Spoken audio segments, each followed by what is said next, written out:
E aí, tropinha? Pois assim, ó, vou puxar um squad, né, mano?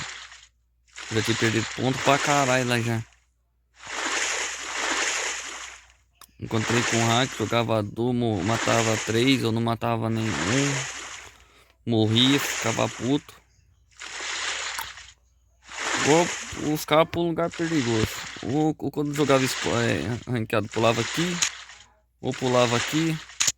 Aqui. Aqui. Aqui. Na 1000. Ou aqui já, ó. Ou vim aqui. Eu vou puxar um squad agora pro Peso me ajudar, né? Pelo menos se eu morrer, ele tem o squad vivo. E o que que acontece? Ele ficar 3 vivo e eu morri.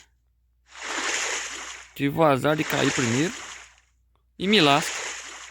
Chama a Rank pra eles ajudar eu. Puxa aleatório mesmo, né? O que que acontece? De novo, tropa.